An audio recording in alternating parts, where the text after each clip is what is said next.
नमस्कार दोस्तों, हम पढ़ रहे हैं पृष्ठ रसायन, जिसमें अभी तक हमने पढ़ा उत्प्रेरक क्या है। उत्प्रेरक का हमने विस्तार से अध्ययन किया। उसके बाद हमने उत्प्रेरक को प्रमुख दो भागों में बांटा। पहला, कार्यविधि के आधार पर हमने देखा। कार्यविधि के आधार पर उत्प्रेरक को 4 भागों में बांटा गया। पहला, धनात्मक उत्प्रेरक, ऋणात्मक उत्प्रेरक, स्व उत्प्रेरक और प्रेरित उत्प्रेरक। तो हमने ये देखा। उसके बाद हमने देखा कि उत्प्रेरक का दूसरा वर्गीकरण था किसके आधार पर? अभिकारक एवं उत्प्रेरक की भौतिक अवस्था के आधार पर। हमने इसको भी देखा और इसके आधार पर उत्प्रेरक को 2 भागों में बांटा गया। पहला, समांगी उत्प्रेरक और दूसरा विषमांगी उत्प्रेरक। उसके बाद हमने पढ़ा उत्प्रेरक वर्धक। क्या पढ़ा? उत्प्रेरक वर्धक। और आज हम पढ़ेंगे उत्प्रेरक विष। अब यह प्रश्न उठता है कि उत्प्रेरक विष क्या है, तो आइए अब हम इसे समझते हैं। उत्प्रेरक विष वे पदार्थ होते हैं जो उत्प्रेरक की क्रियाशीलता को कम कर देते हैं या नष्ट कर देते हैं। उत्प्रेरक विष वे पदार्थ होते हैं जो उत्प्रेरक की क्रियाशीलता को कम कर देते हैं या नष्ट कर देते हैं, उत्प्रेरक विष कहलाते हैं। अब हम इसे उदाहरण द्वारा समझते हैं। जैसे यहाँ पर नाइट्रोजन गैस और हाइड्रोजन गैस जब मिलती है तो क्या बनती है? अमोनिया गैस बनती है। ये हमको पता है। यह अभिक्रिया हाइबर विधि कहलाती है और यह आयरन की उपस्थिति में होती है। यहाँ पर आयरन उत्प्रेरक का कार्य करता है। यदि हम इस अभिक्रिया में H2S को अथवा कोबाल्ट को, मतलब H2S को, हाइड्रोजन सल्फाइड को या CO को मिला दें तो Fe के लिए अर्थात आयरन के लिए ये दोनों पदार्थ विष का कार्य करते हैं। अर्थात यह अभिक्रिया उत्प्रेरक विष का उदाहरण है। उसी प्रकार हम देखते हैं 2SO2 प्लस O2 ये बना लेगा आपका 2SO3 ये बना लेगा। अब देखिए यह भी अभिक्रिया प्लेटिनम की उपस्थिति में होती है। यहाँ पर AS2O3 ये जो है आपका उत्प्रेरक विष का कार्य करता है और ये उत्प्रेरक का कार्य करता है। AS2O3 PT की सक्रियता को कम कर देता है या घटा देता है, इसलिए PT के लिए यह उत्प्रेरक विष का कार्य करता है। तो हमने इसको भी देखा। अब हम देखेंगे CH3COCl। हमने ये देखा, प्लस हाइड्रोजन हमने मिला दिया। जब इसको हमने मिला दिया तो क्या होगा? लेड की उपस्थिति में यहाँ पर उत्प्रेरक का कार्य लेड करेगा और उसके बाद यहाँ पे प्रोडक्ट बनेगा CH3CHO। क्या बनेगा? CH3CHO प्लस हमारा बनेगा HCl ये हमारा बनेगा प्रोडक्ट। हमने इसको भी देखा अच्छी तरह से। उसके बाद देखिए जब ये बन गया, यहाँ पर एक उत्प्रेरक विष होगा BaSO4 एक ऐसा पदार्थ है जो लेड की क्रियाशीलता को कम कर देता है। अर्थात लेड के लिए BaSO4 क्या है? आपका उत्प्रेरक विष का काम कर रहा है। उसी प्रकार हम देखते हैं 2H2 प्लस O2 ये 2H2 को बनाएंगे। क्या बनाएंगे? जल के 2 अणु बनाएंगे। यह अभिक्रिया प्लेटिनम की उपस्थिति में होती है। यदि हम इसमें CO मिला दें, क्या मिला दें? कोबाल्ट मिला दें, CO मिला दें, तो CO PT के लिए उत्प्रेरक विष का कार्य करता है। CO PT के लिए उत्प्रेरक विष का कार्य करता है। अगला उदाहरण हम देखते हैं। यहाँ पर वनस्पति तेल प्लस हाइड्रोजन, वनस्पति तेल प्लस हाइड्रोजन। जब हम क्रिया कराते हैं, ध्यान देना, यहाँ पर निकिल की उपस्थिति में क्रिया होगी। जब क्रिया कराते हैं तो क्या बनता है? वनस्पति घी बनता है। क्या बनता है? वनस्पति घी बनता है। यदि हम यहाँ पर CO अथवा HG को मिला दें तो NI के लिए CO और HG उत्प्रेरक विष का कार्य करेंगे। NI के लिए CO और HG क्या करेंगे? उत्प्रेरक विष का कार्य करेंगे। तो ये आपको समझना पड़ेगा। ये सारी अभिक्रियाएँ उत्प्रेरक विष की उत्प्रेरक विष का उदाहरण है। अब हम समझेंगे उत्प्रेरक वर्धक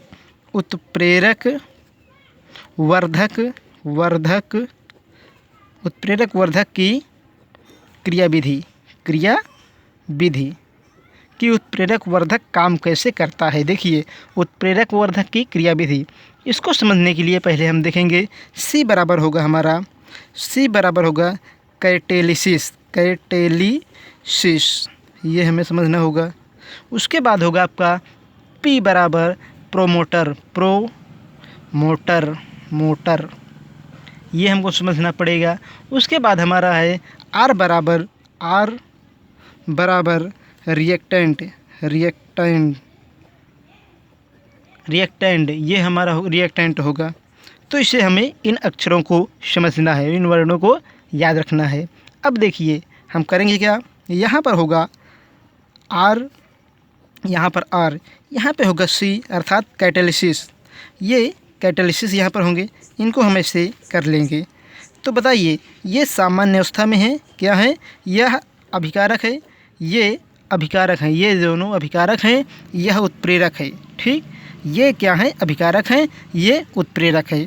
अब देखिए, अब हम बताएंगे क्रियाविधि कि उत्प्रेरक वर्धक कैसे कार्य करता है। देखिए पहला पॉइंट, इसके अनुसार हम पढ़ेंगे।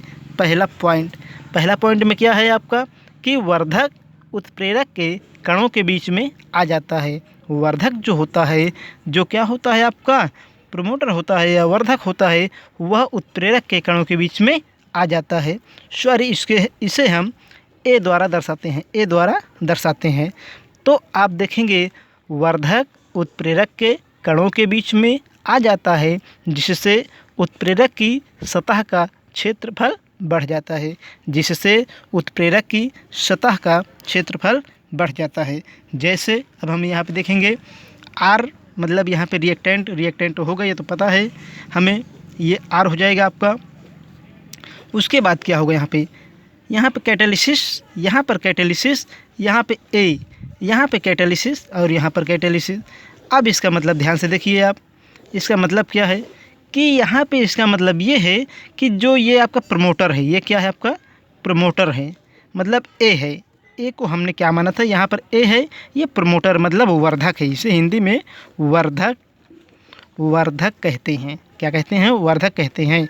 तो सी बराबर क्या होगा? उत्प्रेरक होगा। ए बराबर क्या होगा आपका? वर्धक होगा मतलब प्रमोटर होगा। आर बराबर अभिकारक या रिएक्टेंट होगा। तो हमने पहले पॉइंट में क्या पढ़ा? हमने पढ़ा कि जब उत्प्रेरक कणों के मतलब इन कणों के बीच में, कैटेलिसिस कणों के बीच में वर्धक मतलब ए आ जाता है, तो देखिए अभी तक इसकी सतह केवल यहीं तक है, लेकिन जैसे ही वर्धक उत्प्रेरक कणों के बीच में आ गया, तो इसका जो सरफेस है या क्षेत्रफल है, सरफेस एरिया बढ़ गई, जिसके कारण क्या हुआ? जब सरफेस एरिया बढ़ गई तो अभिकारक के क्रिया करने की दर बढ़ गई, अर्थात उस सांद्रता में, अभिकारक की सांद्रता में वृद्धि नहीं होती है। लेकिन ध्यान दीजिए, अभिकारक की सांद्रता की सतह मतलब जो क्रिया करने की या टक्करों की जो प्रभावी टक्कर होते हैं, उनके टक्करों करने की दर बढ़ जाती है, जिसके परिणाम स्वरूप अभिक्रिया की गति बढ़ जाती है। देखिए दूसरा पॉइंट क्या है? अब हमने पहला पॉइंट तो देख लिया, जो दूसरा पॉइंट हमारे पास है, उसे अब हम देखते हैं। देखिए दूसरे पॉइंट में क्या है कि जब उत्प्रेरक के कणों के बीच में वर्धक कण आ जाता है, तो उनके बीच की दूरी बढ़ जाती है। देखिए भाई, ये बीच की दूरी हमने क्या देखा कि बढ़ गई है, दूरी बढ़ जाती है, जिससे अभिकारक के कणों के बीच की दूरी बढ़ जाती है, जिसके कारण अभिक्रिया का वेग बढ़ जाता है। अब आप कहेंगे कणों से क्या संबंध है, क्योंकि जो अभिकारक अणुओं के और उत्प्रेरक के बीच में क्षीण बंध बना हुआ है, कणों के बीच में या परमाणुओं में क्षीण बंध बना है, वह कमज़ोर हो जाता है, जिसके परिणाम स्वरूप अभिक्रिया की गति में वृद्धि हो जाती है। तो हमने ये देखा। अगला हम समझेंगे कि आप उत्प्रेरक विष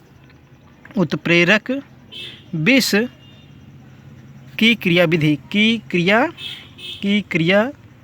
विधि हम क्या देखेंगे, उत्प्रेरक विष की क्रिया विधि। तो इसको हम समझते हैं। आइए देखिए, उत्प्रेरक विष की क्रिया विधि को समझते हैं। अब इसके लिए हम क्या करेंगे, देखिए उत्प्रेरक विष की क्रिया विधि को हम विस्तार से समझने के लिए कुछ बिंदुओं पर चर्चा करते हैं। पहला जो बिंदु हमारे पास है, पहला जो बिंदु है उसके अनुसार हम क्या कहेंगे कि उत्प्रेरक विष वे पदार्थ जिनके द्वारा उत्पन्न प्रभाव अस्थायी होता है। उत्प्रेरक विष के द्वारा उत्पन्न प्रभाव क्या होता है, अस्थायी होता है। उन्हें हटा लेने पर अभिक्रिया या जो उत्प्रेरक होता है, अभिक्रिया में जो उत्प्रेरक होता है पुनः कार्य करने लगता है। तो हम इसे इस रूप में समझते हैं। मान लीजिए हमारे पास क्या है, हमारे पास है ऐसे बना हुआ है, ये है आपका रिएक्टेंट और ये है हमारे पास प्रोडक्ट। यहाँ पे क्या है, कैटालिसिस, ये बने हुए हैं, ये क्रमशः ऐसे बने हुए हैं। अब हमने क्या किया, यदि हमें उत्प्रेरक विष की क्रियाविधि को देखना है तो ऐसे हमें करना पड़ेगा, यहाँ पे R और यहाँ पर P। अब देखिए यहाँ पे कैटालिसिस होगा आपका,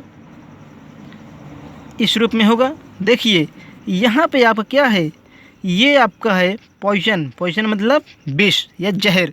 तो देखिए ये अपना प्रभाव केवल एक जो आपका रिएक्टेंट है या रिएक्टेंट पर आप क्या करते हैं, उत्प्रेरक को मिलाते हैं या डालते हैं। अभिकारक पर किसी भी अभिक्रिया में अभिकारक पर आप क्या मिलाते हैं, उत्प्रेरक को मिलाते हैं, तो वह एक ही रिएक्टेंट को एक्टिव कर पा रहा है। लेकिन विष जो ये P है आपका, जो ये P है, ये अपना प्रभाव सब पर दिखा रहा है, सब पर ये अपना प्रभाव दिखा रहा है। इस प्रकार उत्प्रेरक विष की क्रिया विधि होती है। तो आपने देखा कि उत्प्रेरक विष की क्रिया विधि। अब हम इसका उदाहरण देख चुके हैं। हम पढ़ेंगे अब उत्प्रेरक के गुण। क्या पढ़ेंगे, उत्प्रेरक के गुण। तो पहला है उत्प्रेरक के गुण में जो पहला पॉइंट है हमारे पास, वो है उत्प्रेरक की अपरिवर्तनशीलता। उत्प्रेरक की अपरिवर्तनशीलता।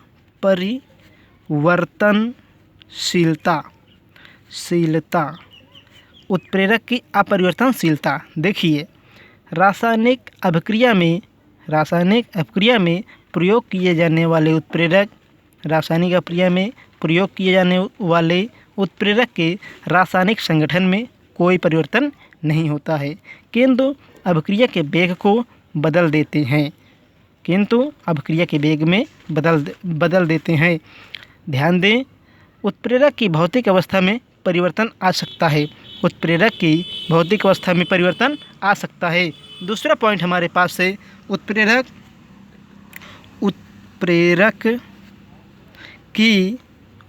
की सूक्ष्म मात्रा। तो पुनः एक बार ध्यान दें, जो हमने पहली बार पढ़ा, हमने पढ़ा उत्प्रेरक की अपरिवर्तनशीलता। रासायनिक अभिक्रिया में प्रयोग किए जाने वाला उत्प्रेरक जो होता है उसके रासायनिक संगठन में कोई परिवर्तन नहीं होता है, किंतु अभिक्रिया का वेग बदल देता है। ध्यान दें, उत्प्रेरक की भौतिक अवस्था में परिवर्तन आ सकता है। अब अगला हम पढ़ेंगे उत्प्रेरक की सूक्ष्म मात्रा। सामान्यतः किसी रासायनिक अभिक्रिया में उत्प्रेरक की सूक्ष्म मात्रा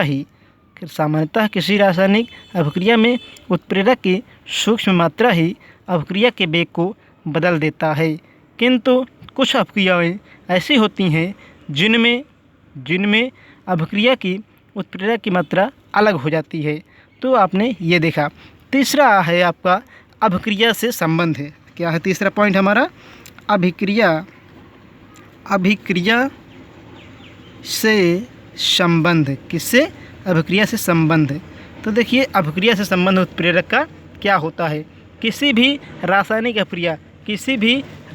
अभिक्रिया में प्रयोग किए जाने वाला उत्प्रेरक, किसी भी रासायनिक अभिक्रिया में प्रयोग किए जाने वाला उत्प्रेरक जो होता है वह न तो किसी रासायनिक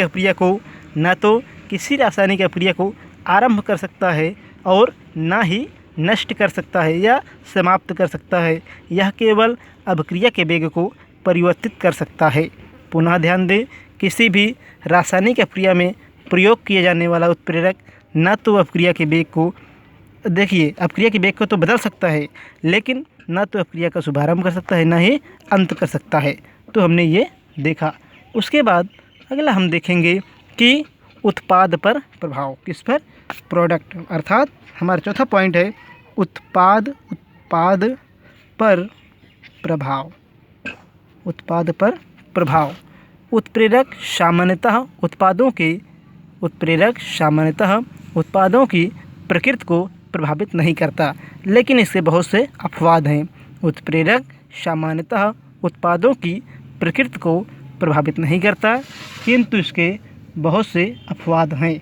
जैसे अब हम यहाँ पर देखते हैं, हमारे पास है HCOOH, यहाँ पर AlCl3 की उपस्थिति में क्रिया हो रही है। AlCl3 की उपस्थिति में क्रिया हो रही है, इसे हम गर्म कर रहे हैं, तब ये बनेगा आपका H2O। क्या बनेगा? H2O बन जाएगा, प्लस बनेगा आपका CO। साथ ही साथ यही चीज़ को, मतलब यही कार्बनिक यौगिक को हम इसके साथ, मतलब कॉपर के साथ गर्म करते हैं, CO कॉपर के साथ गर्म करते हैं, तो ये बना लेगा हमारा क्या? H2 बना लेगा, साथ ही साथ CO2 को बना लेगा, ये गैस के रूप में बाहर चला जाएगा। उसी प्रकार हमारे पास है C2H5OH, इसको हम कॉपर के साथ यदि हम गर्म करते हैं, Cu ध्यान देंगे, इसको यदि हम कॉपर के साथ गर्म करते हैं तो ये हमको देगा CH3CHO प्लस H2 गैस। क्या देगा? प्लस H2 गैस को देगा। लेकिन इसी चीज़ को यदि हम C2H5OH को किसके साथ?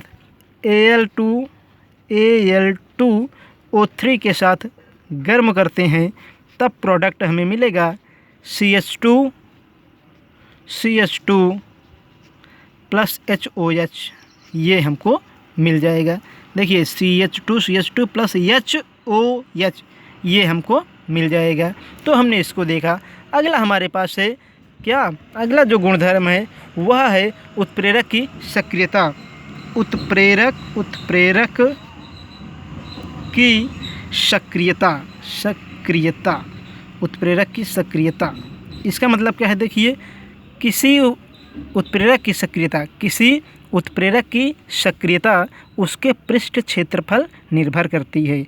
किसी उत्प्रेरक की सक्रियता उसके पृष्ठ क्षेत्रफल निर्भर करती है। यही कारण है कि बारीक पिसे हुए अथवा कोलाइडी उत्प्रेरक की क्रियाशीलता अधिक होती है। यही कारण है कि बारीक पिसे हुए अथवा कोलाइडी उत्प्रेरक की क्रियाशीलता अधिक होती है। ठोस उत्प्रेरक की क्रियाशीलता उससे कम होती है, क्योंकि चूर्ण अथवा कोलाइडी रूप में कोलाइडी अवस्था में या कोलाइडी रूप में उत्प्रेरक का क्षेत्रफल अधिक हो जाता है। क्या होता है? उत्प्रेरक का क्षेत्रफल अधिक हो जाता है। तो हमने इसको देखा, पांचवा पॉइंट। अब हम देखते हैं छठा पॉइंट। क्या देखते हैं? छठा पॉइंट में क्या होगा? विशिष्टता। यहाँ पर हम पढ़ेंगे विशिष्टता क्या होती है? देखिए, प्रत्येक अभिक्रिया के लिए एक विशिष्ट या निश्चित उत्प्रेरक की आवश्यकता होती है, तथा एक उत्प्रेरक एक ही या एक विशिष्ट अभिक्रिया को ही उत्प्रेरित कर सकता है, सभी अभिक्रियाओं को नहीं। पुनः ध्यान दें, प्रत्येक अभिक्रिया के लिए एक विशिष्ट उत्प्रेरक की आवश्यकता होती है, तथा एक उत्प्रेरक एक विशिष्ट अभिक्रिया को ही उत्प्रेरित कर सकता है, सभी को नहीं। अगला हम पढ़ेंगे जो आपका सातवां है, वह है ताप का प्रभाव। किसका? ताप का प्रभाव। तो हम पढ़ेंगे ताप का प्रभाव। ताप का प्रभाव, इसको हम पढ़ेंगे। देखिए, प्रत्येक उत्प्रेरक की सर्वाधिक क्रियाशीलता, प्रत्येक उत्प्रेरक की सर्वाधिक क्रियाशीलता एक निश्चित ताप पर होती है। यह ताप उस उत्प्रेरक के लिए अनुकूलतम ताप होता है। यह ताप उस उत्प्रेरक के लिए अनुकूलतम ताप होता है। कोलाइडी उत्प्रेरक की क्रियाशीलता ताप बढ़ाने पर घटती है। कोलाइडी उत्प्रेरक की क्रियाशीलता ताप बढ़ाने पर घटती है तथा एक निश्चित ताप से अधिक पर कोलाइडी कणों का स्कंदन हो जाता है तथा उसका ताप अगर बहुत ज़्यादा बढ़ा दिया जाए, निश्चित ताप से अधिक कर दिया जाए, तो कोलाइडी विलयन के कणों का स्कंदन हो जाता है तथा कोलाइडी उत्प्रेरक की सक्रियता या क्रियाशीलता नष्ट हो जाती है। तो हमने ये देखा। फिर इसके बाद हम देखेंगे कि यहाँ पर जो हमने पढ़ा, अब उसके बाद पढ़ेंगे जैसे मान लीजिए अभिक्रिया की ऊष्मा पर प्रभाव। अभिक्रिया की अगला हमारे पास अगला पॉइंट है अभिक्रिया की ऊष्मा पर